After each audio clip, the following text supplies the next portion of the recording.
नमस्कार प्यारे साथियों, स्वागत है आप सभी का एक बार पुनः हमारे यूट्यूब चैनल दृष्टि हिंदी पर।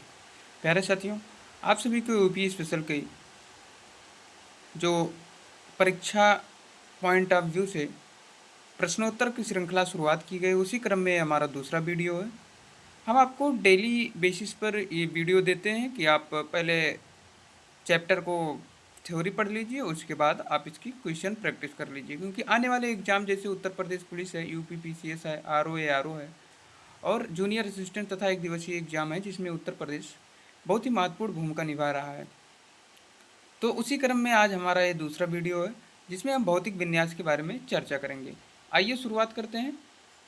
पहला प्रश्न है कि बुंदेलखंड आर्थिक क्षेत्र में जनपदों की संख्या कुल कितनी है। तो हम आपको पिछली कक्षा में ही इसके बारे में बता चुके थे। बुंदेलखंड आर्थिक क्षेत्रों में कुल कितनी है, तो कुल 7 जिले हैं। 7 जिलों में कौन कौन आता है, देखिए उधर से चित्रकूट आएगा, बांदा आएगा, महोबा, हमीरपुर, जालौन, झांसी और ललितपुर, ये आते हैं बुंदेलखंड क्षेत्र में। तो ये ज़िला याद रखिएगा, क्योंकि ये ज़िले मिलान के लिए दे देते हैं, जैसे कि कौन सा ज़िला इसमें से नहीं है बुंदेलखंड क्षेत्र में। दूसरा है उत्तर प्रदेश का कौन क्षेत्र आद्यकल्प के प्राचीनतम शैलों से निर्मित है। तो आद्यकल्प के प्राचीनतम शैलों से कौन सा है, तो बुंदेलखंड क्षेत्र ही आद्यकल्प के प्राचीनतम शैलों से निर्मित है। उत्तर प्रदेश का बुंदेलखंड क्षेत्र आद्यकल्प की प्राचीनतम शैलों से निर्मित है। बुंदेलखंड मध्य भारत का एक प्राचीन क्षेत्र है। इसका विस्तार उत्तर प्रदेश तथा मध्य प्रदेश में भी है। इसका प्राचीन नाम जेजा भुक्ति था। तो इसका प्राचीन नाम क्या था, जेजा भुक्ति था। और इसका विस्तार उत्तर प्रदेश तथा मध्य प्रदेश में भी है, इसे भी ध्यान रखिएगा आप सब। देखिए, हम उत्तर प्रदेश जब भी पढ़ाते हैं तो इसमें हम प्रश्नों की प्रकृति बताते हुए चलते हैं कि कैसा प्रश्न पूछा जाता है और संभावित क्या बन सकते हैं। तो आप उसे नोट डाउन जरूर कीजिएगा अपने नोट्स में, ये बहुत ही महत्वपूर्ण होते हैं, क्योंकि ये जो प्रश्न आ चुके तो आ चुके, कुछ तो रिपीट होते हैं लेकिन कुछ चीज़ें रिपीटेड नहीं होती हैं। हमारा नेक्स्ट प्रश्न है, निम्नलिखित में से कौन एक सुमेलित नहीं है। उत्तर प्रदेश का जनपद और न्यूनतम क्षेत्र, अधिकतम या न्यूनतम क्षेत्र। लखीमपुर खीरी अधिकतम भौगोलिक क्षेत्रफल, तो ये तो सही है। सोनभद्र अधिकतम वनाच्छादित क्षेत्र, ये भी सही है। सीतापुर सर्वाधिक अनुसूचित जाति जनसंख्या वाला जिला, सर्वाधिक अनुसूचित जाति जनसंख्या वाला जिला सीतापुर नहीं है, ये गलत हो जाएगा। संत रविदास नगर न्यूनतम वनाच्छादित क्षेत्रफल, ये भी सही है। ठीक है, तो हमारा सही आंसर कौन सा होगा, ऑप्शन सी इसका सही राइट आंसर हो जाएगा। हमारा चौथा प्रश्न, उत्तर प्रदेश के किस शहर को पूर्व का ग्रास के नाम से जाना जाता है। तो कन्नौज जानते ही हैं कि उत्तर प्रदेश का पूर्व का ग्रास के नाम से जाना जाता है, और कन्नौज इत्र नगरी के लिए भी फेमस माना जाता है। ठीक है, और मुरादाबाद किसे पीतल नगरी के लिए जाना जाता है। तो इसे नोट डाउन कर लीजिएगा, ध्यान रखिएगा। ठीक है, हमारा नेक्स्ट प्रश्न है, देखिए उत्तर प्रदेश, इसका सॉल्यूशन देख लेते हैं सब हल। उत्तर प्रदेश कन्नौज शहर को पूर्व का ग्रास के नाम से जाना जाता है। कन्नौज एक प्राचीन नगर है जो कभी हिंदू साम्राज्य की राजधानी के रूप में प्रतिष्ठित रहा था। माना जाता है कि कान्यकुब्ज ब्राह्मण मूल के रूप में इसी स्थान के रहने वाले थे। सम्राट हर्षवर्धन के शासनकाल में कन्नौज अपने चरमोत्कर्ष पर पहुंच गया था। वर्तमान काल में यह नगर गुलाब जल, इत्र एवं अन्य सुगंधित पदार्थ बनाने के लिए प्रसिद्ध है। वर्तमान कन्नौज शहर अपने इत्र व्यवसाय के अलावा तंबाकू के व्यापार के लिए भी मशहूर है। यह मुख्य रूप से कन्नौजी बोली जाती है। हमारा नेक्स्ट प्रश्न है, उत्तर प्रदेश का निम्नलिखित में से कौन सा जिला बुंदेलखंड क्षेत्र का हिस्सा है। अभी आपको हम बताएं कौन कौन से जिले आते हैं, चित्रकूट, बांदा, महोबा, हमीरपुर, जालौन, झांसी और ललितपुर। ठीक है, तो इसके अलावा जोन कौन सा है, इसमें महोबा है, तो महोबा इसका सही उत्तर हो जाएगा। ठीक है, आइए नेक्स्ट प्रश्न में मिलते हैं हम। सूची 1 को सूची 2 से सुमेलित कीजिए। तो सूची 1 को सूची 2 से सुमेलित करनी है, तो क्या है इसमें, नंगा पर्वत जम्मू कश्मीर, ये सही है। नंदा देवी सिक्किम, कंचनजंगा उत्तराखंड, तो नंगा पर्वत जम्मू कश्मीर में है, नंदा देवी उत्तराखंड में और कंचनजंगा सिक्किम। तो पहला का पहला, दूसरा का तीसरा, तीसरा का दूसरा, इसका कौन सा सही उत्तर हो जाएगा, तो ऑप्शन बी इसका राइट आंसर है। आइए हम बढ़ते हैं नेक्स्ट प्रश्न की तरफ। हमारा नेक्स्ट प्रश्न है, हमारा 7वां प्रश्न है, किस शहर को अभी तक राष्ट्रीय राजधानी क्षेत्र में सम्मिलित नहीं किया गया है। तो किस शहर को भी राष्ट्रीय राजधानी क्षेत्र में सम्मिलित नहीं किया गया है, तो अलीगढ़ को नहीं सम्मिलित किया गया। उत्तर प्रदेश के अलीगढ़ जिले अभी तक राष्ट्रीय राजधानी क्षेत्र में सम्मिलित नहीं किया गया। राष्ट्रीय राजधानी क्षेत्र में सम्मिलित क्षेत्र, इसे भी ध्यान रखिएगा कि राष्ट्रीय राजधानी क्षेत्र में कुल कितने जिले आते हैं, तो 8 जिले आते हैं उत्तर प्रदेश के, जो इस प्रकार हैं, ठीक है। दिल्ली, उत्तर प्रदेश, दिल्ली भी आता है लेकिन उत्तर प्रदेश के जिले ध्यान रखिएगा, 8 जिले आते हैं। गाजियाबाद है, गौतम बुद्ध नगर है, बुलंदशहर है, मेरठ, बागपत, हापुड़, मुजफ्फरनगर और शामली।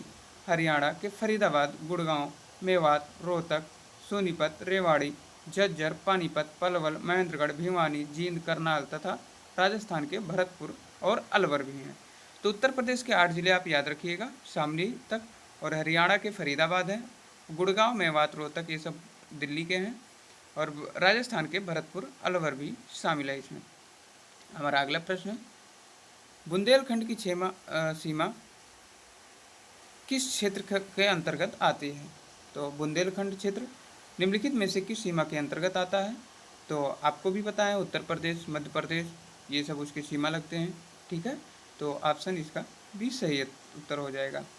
अब आते हैं, देख लेते हैं इसके कुछ सॉल्यूशन है। जो सॉल्यूशन क्या है, उत्तर प्रदेश राज्य के सर्वाधिक 11 जिलों की सीमा मध्य प्रदेश से लगती है, जो निम्न है।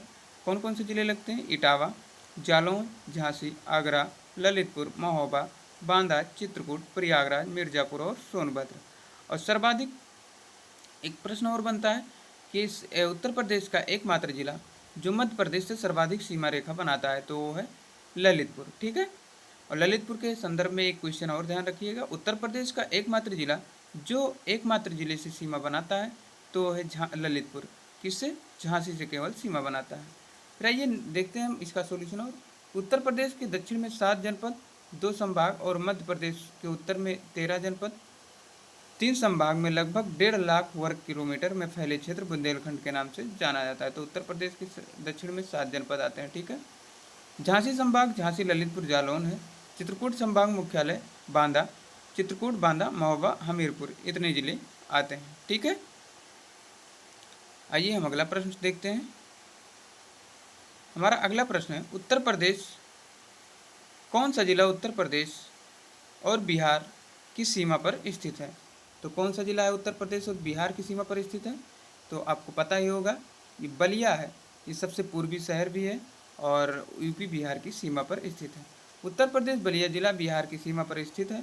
उत्तर प्रदेश की सीमा देश के कुल 9 राज्यों से और 8 राज्य प्लस एक केंद्रशासित प्रदेश जिसे कहते हैं राज्यों के साथ लगती है, जो निम्न: राजस्थान, मध्य प्रदेश, छत्तीसगढ़, झारखंड, बिहार, उत्तराखंड, हिमाचल प्रदेश, हरियाणा तथा केंद्रशासित प्रदेश दिल्ली से। जिसमें बिहार राज्य सीमा उत्तर प्रदेश के 7 जिलों से लगती है, जो दक्षिण से उत्तर क्रमशः सोनभद्र, चंदौली, गाजीपुर, बलिया, देवरिया, कुशीनगर और महाराजगंज है। उत्तर प्रदेश का सबसे पूर्वी जिला बलिया तथा सबसे पश्चिमी जिला शामली है, और सबसे उत्तरी जिला सहारनपुर, सबसे दक्षिणी जिला सोनभद्र है, ठीक है। आइए हम नेक्स्ट प्रश्न की तरफ बढ़ते हैं अपने। हमारा नेक्स्ट प्रश्न है, निम्नलिखित में से कौन सा देश उत्तर प्रदेश राज्य के साथ एक अंतर्राष्ट्रीय सीमा साझा करता है? तो नेपाल। नेपाल से कुल कितने जिले सीमा साझा करते हैं? 7 जिले साझा करते हैं। कौन कौन से? पीलीभीत, लखीमपुर खीरी, बहराइच, श्रावस्ती, बलरामपुर, सिद्धार्थनगर, महाराजगंज, ये 7 जिले नेपाल के साथ सीमा साझा करते हैं। उत्तर प्रदेश निम्नलिखित में से कौन सा जिला इस राज्य के अन्य जिलों से घिरा हुआ है, जो यानी किसी भी अन्य राज्य के साथ सीमा साझा नहीं करता है? अभी आपको उत्तर प्रदेश के बारे में हम आपको बताए थे। कौन सा ऐसा जिला है जो किसी अन्य राज्य से सीमा साझा नहीं करता है? तो मतलब वो बीच में होगा, जो नहीं साझा करता है। तो देवरिया हो नहीं सकता, ललितपुर सबसे नीचे है, सहारनपुर सबसे ऊपर है, देवरिया इधर पूर्वी साइड पे पड़ जाता है। तो हरदोई एक ऐसा है जो लखनऊ से सटा जिला है, ठीक है। तो ये किसी राज्य से सीमा साझा नहीं करता है। हमारा नेक्स्ट प्रश्न है 12वां, जो उत्तर प्रदेश के निम्न में से किस जिले की सीमा मध्य प्रदेश के साथ साझा नहीं होती है? तो भी आपको बताएं कौन कौन से जिला हैं। तो इलाहाबाद है, मिर्ज़ापुर है, इटावा भी शामिल करता है, लेकिन अलीगढ़ नहीं शामिल करता है। अलीगढ़ ये उधर चला जाता है मथुरा के साइड में जो ऊपर पड़ता है, ठीक है। तो ये इससे साझा नहीं करता है। आइए हमारा नेक्स्ट प्रश्न है, उत्तर प्रदेश की भौगोलिक सीमा सर्वाधिक राज्यों को स्पर्श करती है। तो उत्तर प्रदेश की भौगोलिक सीमा सर्वाधिक राज्यों को स्पर्श करती है, निम्नलिखित में से इसमें कौन सा नहीं है? तो कौन कौन से सर्वाधिक करते हैं?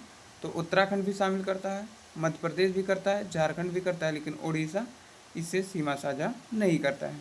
इसका आंसर कौन सा हो जाएगा? इसका आंसर बी हो जाएगा। ठीक है, आइए हम बढ़ते हैं। तो ये 13 प्रश्न थे जो भौतिक क्षेत्रफल से थे कि कौन सा जिला किस के साथ कौन सा सीमा साझा करता है। हम कुछ इसमें इम्पोर्टेंट फैक्ट नोट कर देते हैं, आप सब उसे नोट कर लीजिएगा। जिसमें इम्पोर्टेंट फैक्ट ये है कि सबसे पहला तो ये है कि एकमात्र राज्य से सीमा बनाने वाला, जिसे एकमात्र जिले से सीमा बनाने वाला राज्य कौन सा है? तो वो हिमाचल प्रदेश है। ठीक है, जो सबसे ऊपर सहारनपुर से बनाता है।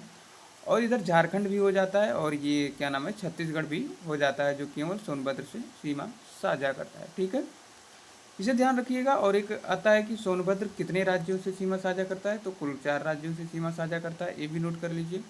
उत्तर प्रदेश का एकमात्र जिला जो केवल एकमात्र जिले से सीमा साझा करता है तो वो ललितपुर केवल झांसी से सीमा साझा करता है, ये भी नोट कर लीजिएगा। और सर्वाधिक कौन सा ऐसा राज्य है जो उत्तर प्रदेश के सर्वाधिक जिलों से सीमा साझा करता है? तो एमपी है, सबसे ज़्यादा सीमा साझा करता है। ठीक है, फिर हमारा एक नेक्स्ट प्रश्न और बनता है कि उत्तर प्रदेश कुल सर्वाधिक जैसे कितने मतलब अंतर्राष्ट्रीय सीमा साझा करता है? तो एक नेपाल से अंतर्राष्ट्रीय सीमा साझा करता है। ठीक है, तो ये कुछ फैक्ट थे। एक हरदोई वाला पॉइंट देख लीजिएगा, क्योंकि हरदोई वाला बहुत ही इंपॉर्टेंट पूछा जाता है, कुल कितने राज्यों से कितने जिलों से सीमा साझा करता है। तो आज के लिए इतना ही, मिलते हैं नेक्स्ट वीडियो में, तब तक के लिए जय हिंद, वंदे मातरम। अगर आप हमारे यूट्यूब पे नए हैं तो चैनल को सब्सक्राइब कर लें, और डेली आपको क्विज अगर देना हो इसको तो हमारे टेलीग्राम चैनल से जुड़ जाएं। धन्यवाद।